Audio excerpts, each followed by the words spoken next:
আসসালামু আলাইকুম। Today I am showing a new stitch.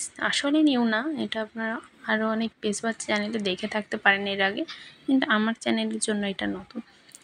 ঠিক আছে, তো এটাকে বলা হয় ফেদার স্টিচ। ফার্স্টে কীভাবে উঠাচ্ছি যেটা দেখতেই পারছেন, 3টা লাইনে আমি মার্ক করে নিয়েছি যাতে একটু সোজাভাবে দিতে পারি। সোজাভাবে না দিলেও সমস্যা নেই, এটা বাঁকা তারাভাবে দিলেও এটা কিন্তু সুন্দর দেখা যায়, কিন্তু সোজাভাবে করতে পারলেও আলাদা একটা লুক আসে। ফার্স্ট স্টিচটা কীভাবে উঠালাম দেখতেই তো পাইলেন, এবং সেকেন্ড স্টিচটা হচ্ছে সেকেন্ড আর থার্ড লাইনের মিডিল বরাবর দিয়ে উঠাবো। ঠিক আছে, মিডিল বরাবর দিয়ে উঠিয়ে আবার সেকেন্ড লাইনে ব্যাক আসতে হবে। এবার সেকেন্ড লাইনে ব্যাক এসে মিডিল থেকে হচ্ছে সুতোটাকে টেনে ভি শেপ করে নিতে হবে। ঠিক আছে, তো একটু মনোযোগ দিয়ে দেখলেই অবশ্যই বুঝতে পারবেন, এতটাও কঠিন কিছু না। যারা সেলাই করে না তাদের কেমন যেন একটু কোনো একটা সেলাই মানে প্রসিডিওর না দেখলেও শুধু চোখ দিয়ে দেখলেও বুঝতে পারে যে এইটা কীভাবে উঠানো হয়েছে, তাই না? যা মানে সামনে থেকে দেখলেও বুঝতে পারবে যে এই সেলাইটা এইভাবে উঠানো লাগতে পারে, যারা সেলাই পছন্দ করে বা করে টুকটাক কাজ করে।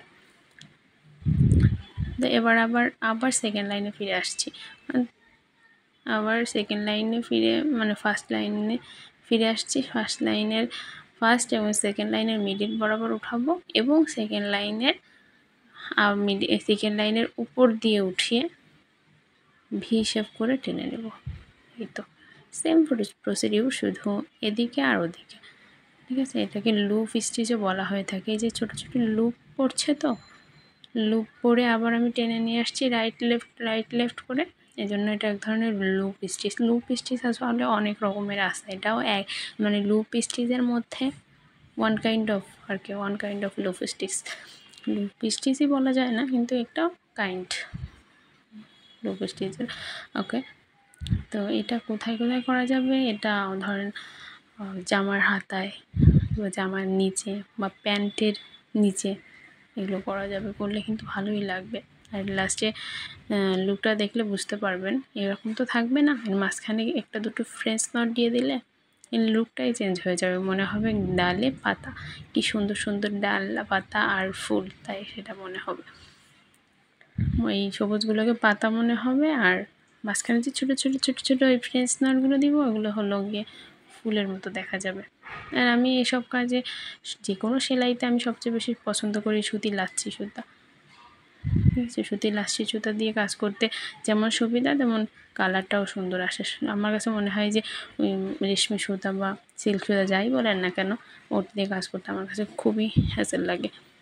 এটা দিয়ে কাজ করতে আমার সবচেয়ে বেশি ইজি লাগে, এবং কাজ করলে না কালারটা অনেক বেশি চকচক করে, ভালো দেখা যায়।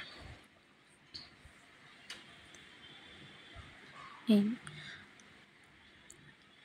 সেম প্রসিডিওরেই করতে হবে। একবার লেফটে 3টা, একবার রাইটে 3টা, আর একবার রাইটে 3টা, লেফটে 3টা, এভাবে সেম লুপ করে করে টেনে নিয়ে আসতে ভি শেপ করে দিতে হবে।